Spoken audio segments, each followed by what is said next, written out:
My name is Sharran Srivatsaa, and I refuse to settle. What's up, guys? Clark, your host here with Refusing to Settle official show, the only show designed to give you the shortcuts towards earning your freedom. And today we have Sharran Srivatsaa. This show has a crazy story, man. In this interview, we talk about how Sharran accidentally became a pro tennis player so he could escape from India and start over in the United States, how he negotiated with a mugger to actually get money back, and even fighting in a dumpster with raccoons over Subway sandwiches, which led him to 10xing a real estate company from $300 million to $3.5 billion with a B in just 5 years. He's been featured in publications such as the Wall Street Journal, Success Magazine, Huffington Post, Forbes, and more. He now has over 3,500 people in his 5 a.m. club, which is every single morning, 365 at 5 a.m. on the dot, there's a 5-minute call. Before we go any further, huge shout out to Craig Ballantyne and his Perfect Life Retreat for letting us do this interview while we were there in San Diego. Without further ado, please help me welcome Sharran. Thanks so much for coming on, man. Hey man, Clark, appreciate it. Thank you for having me. Appreciate it. When I mention your name and people know you, they say the same two things. They say, craziest story in the world and nicest guy in the world. Thank you. I appreciate it, man. Can you tell us a little bit about your upbringing and childhood? Yeah, sure. So I was born in a very middle-class family on the streets of India. We didn't have a lot. We lived in a one-bedroom apartment, but I had the greatest parents. And my parents realized that they couldn't do what they did. My dad was a college professor. My mom was a nutritionist. They couldn't afford a second child. And my dad realized pretty quickly that I was struggling in school. And I wouldn't say I was a great student, but I had symptoms of ADD, ADHD. They thought I was dyslexic. I was colorblind. I was tone deaf. I hadn't hit my growth spurt yet, so I was the last kid to get picked on any team. And I used to get bullied a lot. And when you have all that kind of going against you, it's very easy to be the one that gets bullied a lot. And it took me a while to be able to talk about that, and I didn't talk about that until a couple of years ago, because if my parents had known that that's what was happening, it would have been really hard on them for a single child. And I remember this, Clark, where going from one classroom to another classroom, probably walking, 15 feet, I would run around the school just so I wouldn't get bullied and beaten into the lockers on my way to the other classroom. So I would just, put my hoodie on and I would run all the way around just to get to the other classroom. And that's when I started to say, wow, I got to do, this is tough. And I think my dad realized that, and he realized something was wrong, because I didn't come home sharing that. And my dad realized something was wrong, and he'd never been out of the country or anything like that. And he said, you know what, man? He sat me on a park bench. I'll never forget this day. He sat me on a park bench and he said, I was like 11. He said, we're going to find a better place for you to live your life where you're more accepted in society. And now I was 11-year-old, man, thinking my dad's going to kick me out of the house.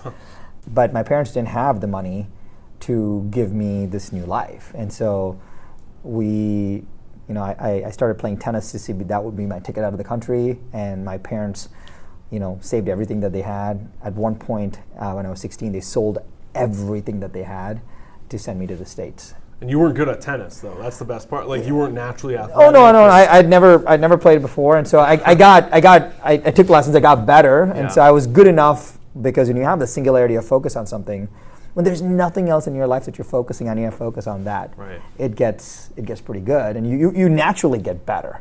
And I got good enough to use it as a passport to get out of the country. But if my parents hadn't sold everything that they had to give me the shot, I would have never been able to do that. Wow. So you went from, no one in your family plays tennis too, no, right? no. It's not like it runs in your blood, you got this DNA, no. pro tennis players. No, Okay. Absolutely not, no. So they just chose tennis because, maybe you didn't have the height to play basketball or any of that. Well, it was also an individual sport, so they thought I could make it on my own merit as opposed to being cut from a team or something like that. And so that was my kind of, and it was cheap to get into. Yeah. Like I didn't have to buy a set of golf clubs and golf balls and golf shoes, So it was these two tennis courts right outside our house. So it was an easy, the barrier to entry was low, and it just felt like, hey, I'll pick it. If this doesn't work, I'll go get something else. That's insane. So you went all in with tennis and made it to be good enough to come to the States on a passport, and I think you even got 2 good, right? Got to the point where if you turn pro and play pro tennis, you can't play U.S. college tennis because you can't go from pro to amateur status. So I was good enough, and I played like 1 pro tournament. And once you play pro tournament, you blow all your chances of athletic scholarships. So I had no idea. Yeah. So I blew all my athletic scholarships. So my parents now had to pay more money. Oh man. So everyone they were like, hey, why did you go play this tournament? And I was like, I had no idea. Yeah. So the big tennis schools, the Ohio States and Michigan States, I thought I could play there, and I had the discussions going, but I blew my chances because I turned pro before I went to college. You come here on the tennis scholarship, or you go to college, you finally get in. Yeah. Then what happens? The first like few weeks was pretty tough because I'd never been to the States before or anything like that, and I'll never forget. It's worth sharing the story because I never forget my first couple of days in the U.S. So there's 2 stories that always stand out. The first one is, and the funny part is, Clark, you can't like make this stuff up because it's so fascinating that it happened to me, and I never shared it with anybody until recently. I land in Chicago, and I have someone's going to come. This was the days of like no cell phones or anything, so someone was going to come pick me up, and I wait 2 hours, 5 hours, 10 hours, 12 hours. I'm like, I don't even know where I'm going.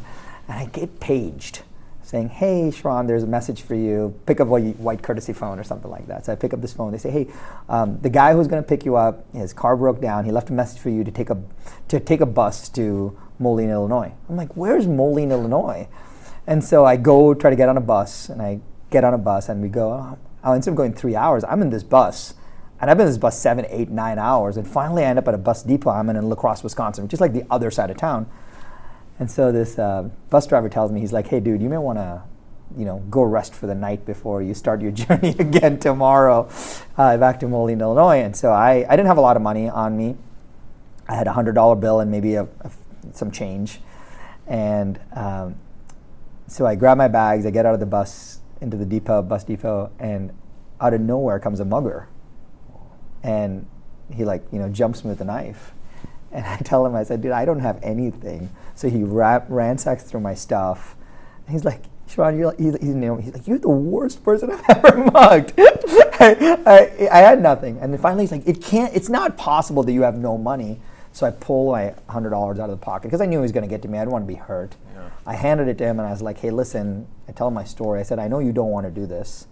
You're probably in a tough spot. I am too. I just need to get to campus. I don't know how to get there. This is all I have, $100 and some extra little change. I'll make your deal. No way. So I'll make your deal. I said, if I give you $100, will you give me 50 back? And he looks at me with this weirdest look that I've ever seen. This guy, he takes his hoodie off, and he takes the $100, and he deals me back a 20, 20, and a 5. So he didn't give me 50, he gave me $45 back. And he just shook his head and he ran away. So I negotiated with this mugger, but it happened in the moment. I could not do that again if I was put a knife was kind of in my face. But I would have never made it. I would have been broke in the middle of a new country and not knowing what to do. So that $45 got me to school, and wow. And that was my first 24 hours in the U.S. Welcome to it, right? What a welcome gift. I called Omar before this, or he called me, because he saw my stories. I was doing an interview. Omar from The Passionate Few. He's like, Clark, whatever you do, you have to get Sharran to talk about his raccoon story. I'm like, what's the raccoon story? He's like, Clark, just trust me. You got to get it from him. It's hilarious. What is the raccoon story? So what happened was, the funny part is, like, when you tell this stuff with so much detail, I can't believe that this stuff actually happened, right? It sounds like a Netflix movie. Yeah, I can't believe this, and I'm super grateful for it because now I'm able to talk about it. So I show up on campus, and my parents wrote this check. And what they did was my parents handed me this check for a first full year of school. And they said, hey, Sharran, here's a check for the first full year of school. And that's all they had money for. And they said, if you can make the next 3 years, good on you. If you can't, come back, and that'll be your safety net. We'll take care of you. And that's a really great safety net. I really appreciate that. No pressure, though. Yeah, right. So I said, okay, I have a year, right? So I go to financial services in college. I hand them my check with pride. And the lady behind the counter says, Sharran, this is great. You're all set. Here are your dorm room keys. By the way, it's an international check, so it's going to take 10 to 14 days to clear. Okay. I go, okay, that's fine. And she goes, I'll see you in 14 days. I go, all right. So I walk away. Now all I have no money. We got $45. I have $45, right? And then, but I still got to school, so I don't have much. So I probably have, $20, $30. I can't remember exactly how much I had, but not enough for food for 14 days. Right. And so I clobbered together whatever I had. I went to every pizza party on campus. I went to like every root beer float party on campus. And finally I was hungry. It's been like a day and a half since I had eaten. And I was walking by and I saw these two guys throw this pizza box into this dumpster. So I looked at myself, I was just really hungry. And I was too embarrassed to go get it, so I waited on a park bench till nightfall, put my hoodie on, jumped into the dumpster, grabbed the box of pizza. And if you've I don't wish jumping a dumpster on anybody. It's an 8x10, it's super hot, it smells really bad. And I just run. I just run because I didn't want anybody to see me. I get to my dorm room, I eat my pizza, and I'm super grateful. And another 24 hours go by, and I'm walking, and I kid you not, I see two guys throw like these Subway sandwiches. Like I see them through the bags into this dumpster. I go, oh. So I wait till nightfall. I jump in the dumpster. I grab these Subway sandwiches, and then I see this ray of light streaming through this dumpster, and I see it illuminate this box of Pop-Tarts. I'm like, this is like the greatest thing ever. So I grab the Subway sandwiches, I grab these Pop-Tarts, Yeah. and suddenly something just whacks me in the face. And I just start bleeding, and there was a raccoon in the dumpster, like fighting me for this box of Pop-Tarts. and I'm bleeding, this dumpster is like 8x10. Dude. And so I have this bag of Subway sandwiches, I have these Pop-Tarts, and like maybe a foot away is this raccoon. I can see these beady eyes glowing at me. It's night, and a fight or flight kicks in. I kick the raccoon, jump out of the dumpster, and I just run, and I run, and I just run. And I think to myself, should I eat or should I go to health service and get a tetanus shot, right? So I stopped, I ate, and then I went to health services to get a tetanus shot. But it was an interesting, it was a really low point at that point. And then I said, you know what, if I can do this, my 14 days of the check clearing is it's not far, it's gonna come. But if I can do this and I can figure this out, and I'm grateful for this happening, I'll be okay. And it gave me a sense of rock bottom safety, saying, okay, it's not, like I'm not on the side of the street. Like it gave me a sense of safety. And for some reason, even now when I take on more risk, and we talk about this risk conversation, I tell all the CEOs that I mentor about risk. And I take on more risk, I always say, if that's the lowest point, as long as my family doesn't get there, I'll be okay. And that was a big lesson for me, saying if that's the lowest point, anything that's happening for me is way better. Yeah. And I'm super grateful for that. Wow, man. Yeah. Growing up where you did, coming to the US, you had to literally play tennis to earn your way here, hustle, get mugged, get in a fight with a raccoon. Now you're in college. Already, that's overcome way more things than like myself, from going through college, or like maybe even a lot of people watching this. And then you went on to work eventually at Goldman Sachs. Yeah. So the quick story around that is there's a few pieces in there. So I had a computer science and math degree. I was able to join a very, very early stage company in the Bay Area during the technology boom. I saw it build, grow, and sell, so I got some liquidity out of it, which is great. And then after I got that, I took 5 years off and I taught tennis. That was my chance to say, hey, what do I want to do with my life? So I was in the Caribbean, in Dubai, and on Maui for 5 years, for a total of 5 years. Well, so life's hard there. That was, it's interesting because it was fun for the first 3 months. Oh. After that, you're working in a resort environment. Yeah. I never got weekends off. I got Wednesday and a Friday morning off. Like, what do you do with a Wednesday and a Friday? Like Friday morning, I did laundry, and Wednesday, I slept in, right? But I got to travel around the world, and that was really good. And then I realized that I saw the deal happen with my first company when it got sold, and I didn't understand anything business-wise about this deal.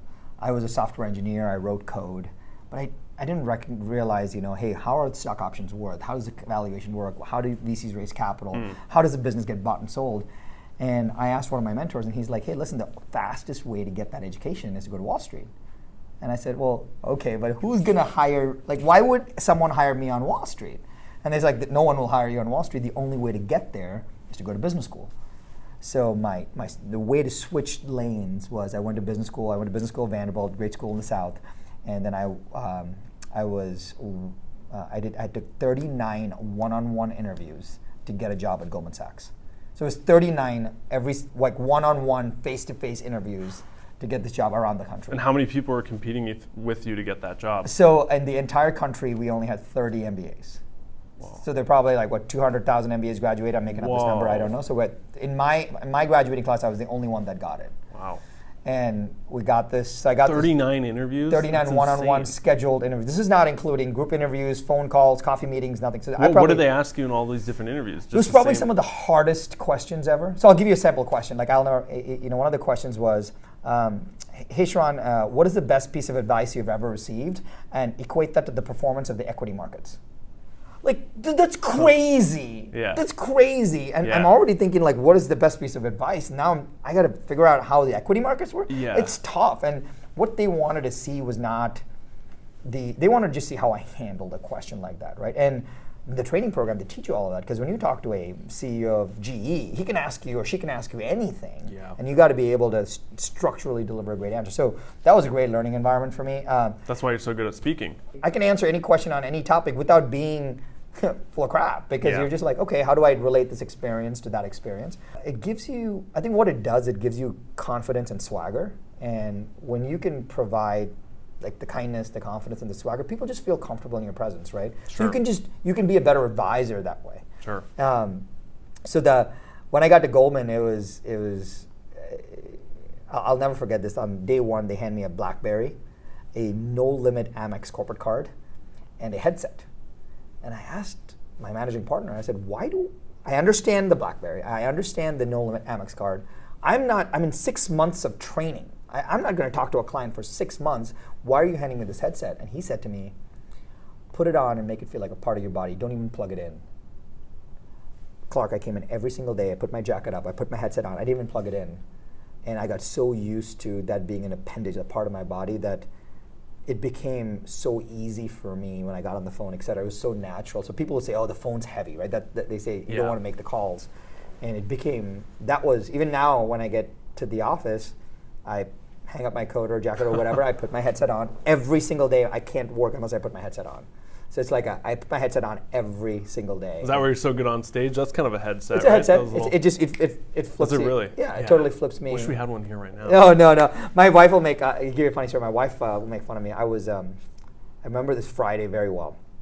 I was taking a call at the house. I was talking to a client, and going through the call, doing whatever we were doing, and I'm done with the call. I come out of the office, and my wife's like, hey, where do you want to go to dinner? I was like, how about maybe Vietnamese or, I don't know, Thai. She goes, you suck. You were on for 45 minutes. There was not one and you can't make a decision about dinner. And she goes, put your headset on. It was to the point where it starts to click in this part of you that comes to life. And I think a lot of us need that trigger. Some people use some music, some people use how their desk is arranged. We're crazy not to use what I call artifacts of success. It's crazy not to put the key artifacts in place that allow you to perform at the highest level. So if you need a 5-minute meditation before you get on a call, or if you need the right music before you jump on stage, or if I read 7 words that give me the right sense of mind before I get on stage. What are the 7 words? It varies. My coach is a kinesiologist, and she works me through this. It's hey, it's be inspirational, be magical, be kind. And so I just read the words, and I just try to dial into that vibration. So when I show up as that.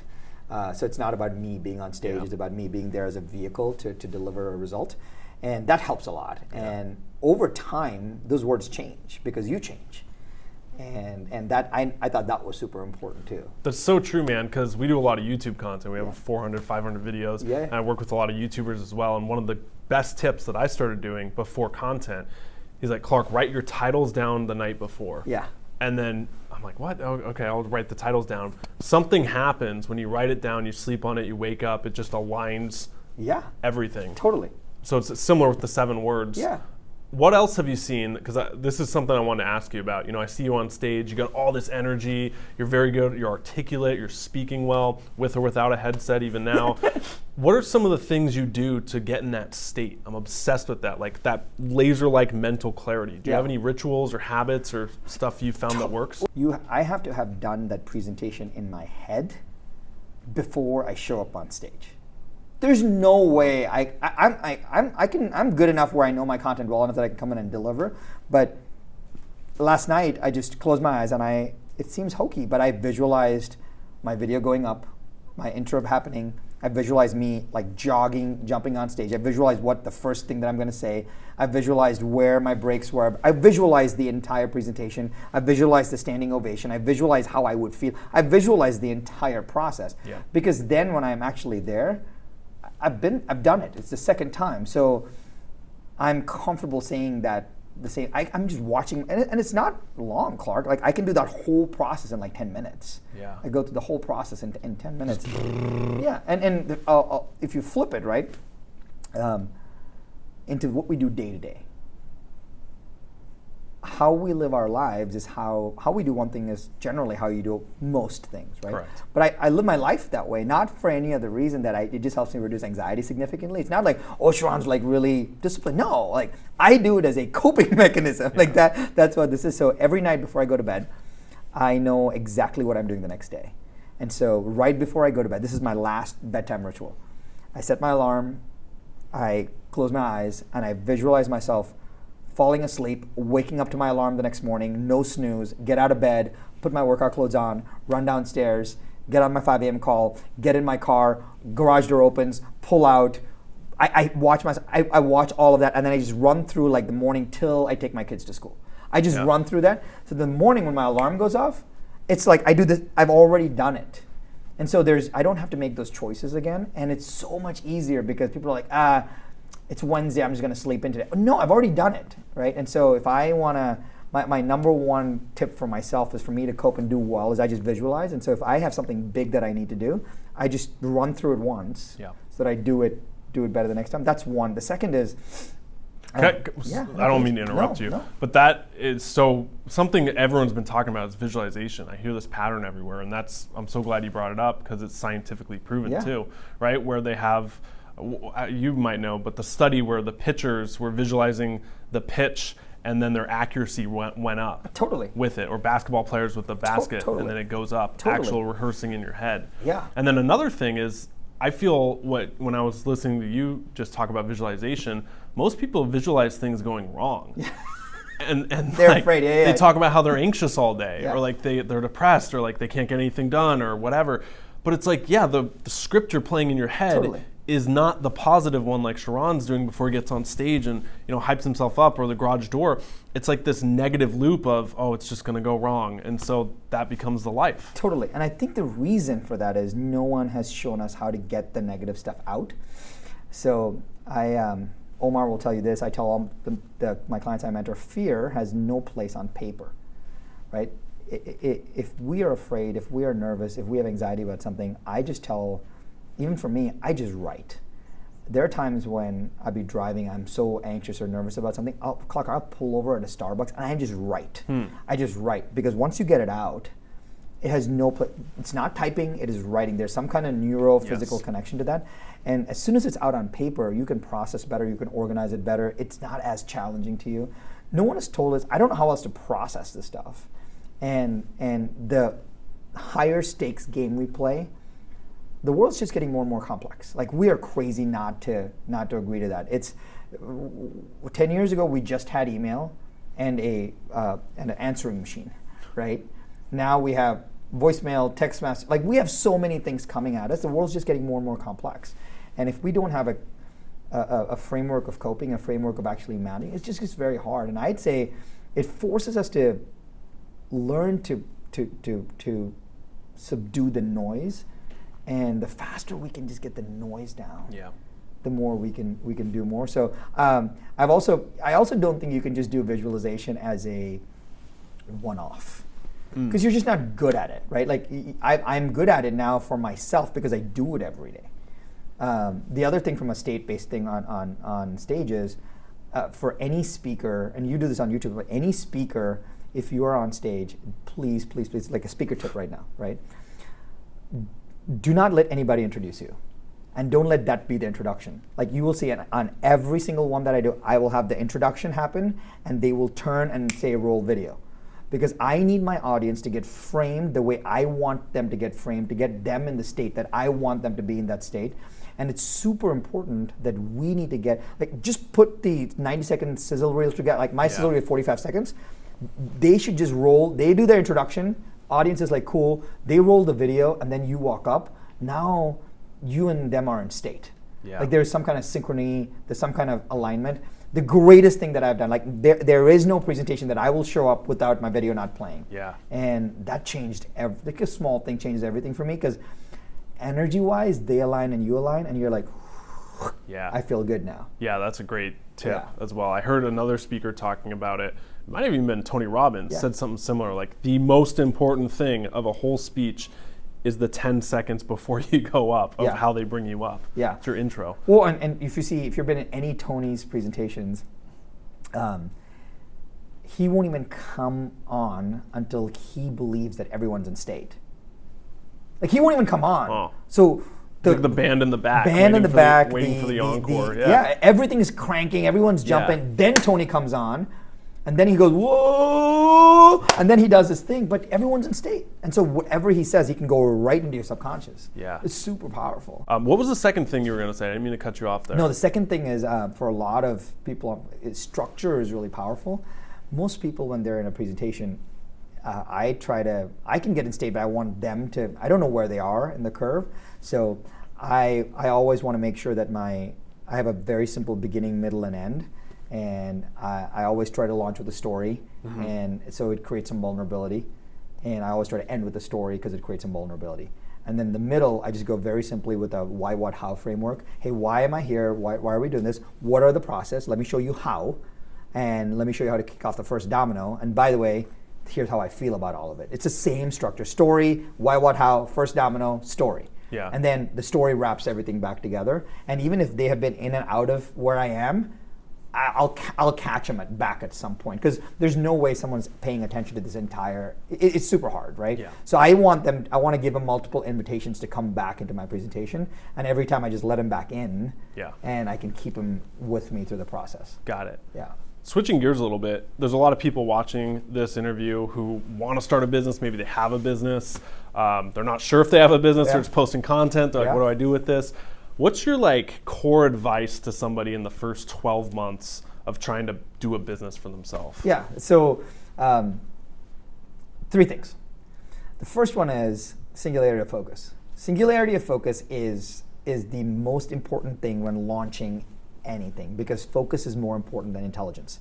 It's a Robin Sharma quote. Like, focus is everything. Because we always say, oh, I'll do this. And then you say, well, my clients asked me for this, so I'll do this. And they asked me for this, so I'll do this. Then I'll offer copywriting. Well, then they want me to post to social media, so I'll post that. And they just keep doing. But that's not the job. That's not why you started off at all. If you say, hey, my job is to do X, and I do that very well. And for clients that come in that don't want to do X, I'm not going to do anything, I'm out. But that singularity of focus is super, super important. And I think that goes to the promise. Hey, my promise is to get X and Y result for my clients, and that's all that I do. The second thing is what we call the cadence of accountability. It's how are you going to keep telling people what you do? So, hey, I show up every day on social media and I tell people what to do. I write an email every single morning. People forget the cadence. They just think that they can come on intermittently and sell or tell a story, but it's the cadence is what's going to change everything. Early on, it's all about cadence. So when you have your promise, which is your focus, and you have the cadence. It's like if you had a friend and you said you're going to show up every day for a Tuesday meeting, and then you show up once out of the month, you're going to be like, this friend sucks. I'm not going to show up anymore. And I'll make it an even simply 100%. So just take my favorite example is the health example, right? Hey, if you want to lose weight, your singularity of focus is to lose 10 pounds. Your cadence is I wake up every morning and not work out. I wake up every morning and I drive to the gym. That's the only cadence. I'm not telling you to even work out. Just every morning at 5 a.m. Okay, that's my cadence. And I say, so singularity of focus, cadence of accountability. The last one is good process drives good results. Everyone thinks that I'm an amazing personality and therefore I can just show up and I'll dazzle people when I'm on camera. I'll dazzle people on a podcast. Well, no. There's a great Navy SEAL quote that says, we don't rise to the occasion, we default to our training. I mean, if that doesn't hit you, like, we don't rise to the occasion, we default to our training, right? Someone's got a tattoo of that somewhere. Oh, 50 guys with shaved with heads. a trident and a tattoo, yeah. right? But it's super true because, like, I've done pieces of that presentation so many times. I know exactly how to deliver that, but you don't rise to the occasion, you default to it. I get very nervous when I'm delivering something brand new for the first time, and that's because I feel like I'm doing my audience a disservice. And so good process really drives good results. And our process is just, hey, I have a 3-step process. I meet with you, I do this, and you keep talking about that, right? Yeah. And most of the best businesses in the world are boring. Yeah. Like Coca-Cola. There's the same secret formula. It's held in a vault in Atlanta, and they just pump out a bunch of bottles and cans and they send it around the world. It is boring. Right. Like, we got to just, Google has one search box. They're the most valuable company in the world. It's boring. Yeah. If we can't get used to our singularity of focus, we can get distractions so expensive. So I'd say if you're struggling with the business, pick the one thing and like really get after it. I love that because I was talking to a lot of the health entrepreneurs here at this conference, Craig's Perfect Life Retreat, and they're doing great things and helping people. And one guy I was talking to, I'm like, okay, what's working now in the health and wellness field? He's like, just boring stuff. That's what gets people results. Yeah. Go to bed on time. Water, sleep, nutrition, that's actually what works. But people online, and they complain about why they're not popular, they want to talk about gluconeogenesis and the law of thermodynamics, but like the people who need it, they're not Googling that stuff. That's the fun stuff. But the boring stuff, the business, is actually getting people the results which come from the boring. Yeah, totally. And I think it's the falling in love with that. It gets... Falling in love with the boring stuff? Then you just know that, hey, this is who I am, this is what I do. And the other stuff you can play with, but once you hit it, and you get, I always tell people, once you figure out, so if you're a business owner, you're trying to build a business right now, and you're watching the show, and you want one specific takeaway that you're going to pause and do right now, this is what I'll tell you to do. Come up with what I call the only statement. I am the only person that does blank. I am the only real estate agent that sells homes in Laguna Beach that are oceanfront. I am the only insurance provider that has the lowest possible rates across all carriers. I am the only fitness trainer in Tuscaloosa, Alabama that has trained 3 NFL athletes. I am the only blank. As soon as you get the only blank, that's an identity, and people really, really tie with the identity. Like, I'll tell you, when we ran our real estate business, I said we are the only company that sells homes for the highest price possible in the lowest amount of time for the last 5 years running. That's crazy. Like, you can't beat that. That's crazy. Yeah. So highest price possible, lowest amount of time. And so when you say we are the only, they say you are, and then you can like back it up. But the only statement can be very specific, and that allows you to stay with your singularity of focus. And now you can launch into a call, you can launch into a pitch, you can launch into an ask, all with the, it's like, hey Clark, since we are the only blank, I know that we can serve you really well. Let me walk you through the 3 options we have. Now I've already pre-framed you that we're the only ones that can deliver that result, so it gets very exciting. That, you don't need like a mission, vision, and values. You just need your only statement. Yeah, or like some immaculate 5-year plan with every month planned out. The 5-year plan's tough. I mean, it's. I'd say 90-day plans are really good. Okay. If you can do a 90-day plan on one page and hold yourself accountable to that, and then take a break, celebrate that, do another 90 days, you'll do great. But people say it's easy to procrastinate on longer term plans. All right, Sharran, we got what we call refuser rapid fire round. 5 questions we ask every guest. Okay. Ready? Yeah, let's do it. All right. The first one, you hinted at it earlier, man. It was, what's the best piece of advice you've ever received? Yeah, your eyes only see and your ears only hear what you're looking for. Your eyes only see and your ears only hear what you're looking for. And so if we can constantly keep our sights on the stuff that we care about, we love, we appreciate, that we want, it starts to put the rest of the stuff to the side. And so I always think it's no different than saying I just got a new red Tesla. I see a lot of Teslas everywhere. Why? They call it reticular activation or whatever. But it's your eyes only see and your ears only hear what you're looking for. And when you have a baby, you see a lot of babies. When you have a lot of money, you see a lot of opportunity. So your eyes only see and your ears only hear what you're looking for. That's great, man. What are some habits, routines that you attribute a lot of your success to, stuff you do daily? The one thing that I do is I've realized that I never, until 3.5 years ago, I never had I don't care about a morning routine. I just wanted an anchor. So I wanted a non-negotiable on when I woke up every single day. And that also forced a non-negotiable on when I went to bed every single day. So I wake up at 4:45 every single morning. I get on what I call the 5 a.m. club. It's free for everybody, 5amclub.net. And I always know my day starts well and on my terms. And a lot of people were like, well, I want to wake up and meditate and work out. I'm like, just wake up. And there are some times when I wake up in the morning, Clark, and I just go to Starbucks and hang out and read. Put my hoodie on, sit in the corner and read. That's okay because you got some personal time. I just said, I stopped doing the snoozes. No more snooze in my life. I just wake up. And having the anchor of a non-negotiable wake up has been really powerful. Yeah. Who are some people you learn from in the space still, or you follow, you're in their worlds? So there's a couple people. I have a lot of respect for Seth Godin. I love his writing. I got to interview him, and I haven't seen that one yet. It was awesome. Purple Cow? Yeah, Purple Cow. He wrote this book called This Is Marketing. He's just got this such an amazing mind. I love Seth Godin. What I've also done is I've started to follow authors and their lives. And so I have this big man crush on Malcolm Gladwell. Yeah. And I've read all his books, but once you know him as a person, he tells you how he writes and how he thinks. And what I've realized, Clark, is I call this a guru detox. Like there's a lot of gurus out there, and I just unfollowed the gurus. I unfollowed all of them. And then I started adding one a month. So I took Seth Godin for a month, and I only read, watched, saw everything that month that Seth did. That was my entire month. I had a month of Seth. Yeah. And then I wrote to Seth, and I said, I did a month with you. I have like a few questions. Can I do a 15-minute interview? And he was like, of course. Wow. And that made, I've done a month of Malcolm Gladwell. And I'm kind of figuring out what I'm going to do the next, but I always pick one person for the month and I just deep dive on them for a month, because after you see some writing, some podcasts, some videos, you start to figure out how they think. The entire idea of seeing what a personality or a contributor does is to learn their thought patterns. Yep. And you can't do it with just one video or one podcast. If you see me say this 3 or 4 times, you're like, not that you want to learn from me, but you want to see how I think about the world. And you get to, for a month, yeah, that's so I get true. to really deep dive on one person, and that's been super helpful for me. That's awesome. This one's a bit deeper, but what do you want to be remembered for? I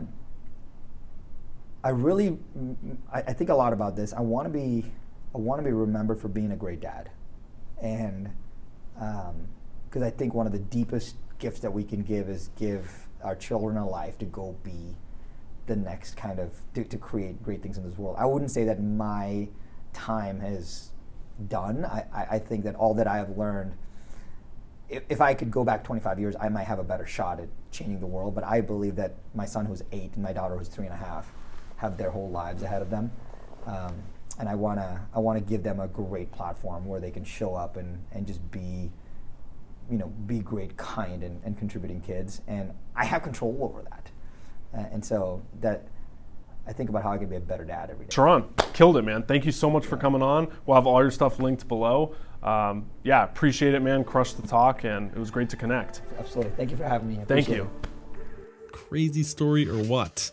Hey, if you're still watching right now, leave a comment down below with your biggest takeaway or something you want to add. If there was a moment that stuck out, if there was a gold nugget you got, leave it in the comments below so we can all scroll there and turn that into an awesome section. Man, I'll link up Sharran down below. Huge thank you to him. And another huge thank you to Craig Ballantyne and his team for his Perfect Life Retreat, where we did this interview, which is also linked if you want to attend in the description below. Hey, I want to remind you real quick that this show is free for you. The only thing we ask is that you share it. Okay, this can be with a friend, a family member, a coworker, a boyfriend, a girlfriend, an entrepreneur group that you have. And if you share it, tag us on social media, Sharran or myself, and we're highly likely to repost it. Love seeing you interact with this content, so I'm not just talking to robots all day or computers and algorithms. It's actually impacting lives and reaching you. It's really cool to see. I geek out on that stuff. So thank you so much for watching. And guys, until next time, got some more guests lined up for you. Can't wait to take this show to the next level. It's only going to get better. Stop settling and start living. See ya.